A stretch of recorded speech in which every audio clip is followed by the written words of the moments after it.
Nagsasalpokan kami ni Tamus dito sa bot lane at nakita kong paparating na si Akay kaya pinalaygan ko, magre-recall lang sana ako pauwi kaso nagalit pala siya kasi akala niya tinitipihan ko siya, kaya nag-chat siya. Labas ka! Aba si Kyrie pala tong kaharap ko kasi Kyrie IGN niya. Diyos ko po nagkamali yata ako ng nakalaban dito. Napatay ko si Bel Eric dito at nakita ko si Tamus kaya inasar ko ulit siya. Are you challenging me? Sinamahan na ni Bel Eric si Tamus dito at digil talaga silang pitasin ako.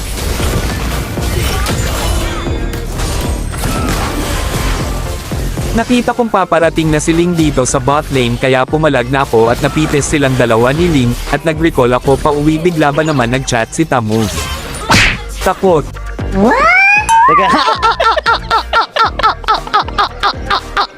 Pagkatapos kong mabasag ang tore nila dito sa baba, pumunta na ako sa taas para tumulong sa kanila.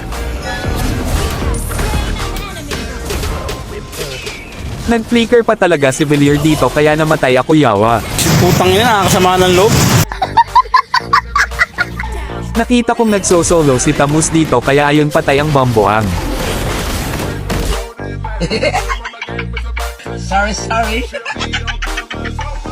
Pagkatapos kong mapatay si Tamus dito ako naman ang nag-chat. Okay ka lang.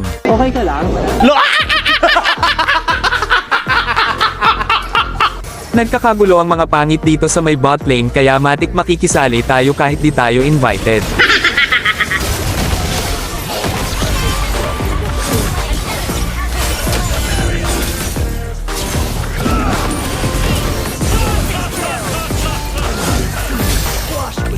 Dahil lamang na kami dito kaya tamang tayo na lang kami sa kilid para mang-asar. Gago! Ang sarap talaga maglaro sa rank game pag pikunin ang kaharap mo hahaha, ang sarap asarin ng paulit-ulit kasi nagigil siya sa'yo hahaha. By the way, shoutout sa naging kampi at kalaban ko sa game na to, ang lalakas nyo mga idol. Comment kayo dyan sa baba kung isa kayo sa mga nakalaro ko sa game na to at e-flex ko kayo.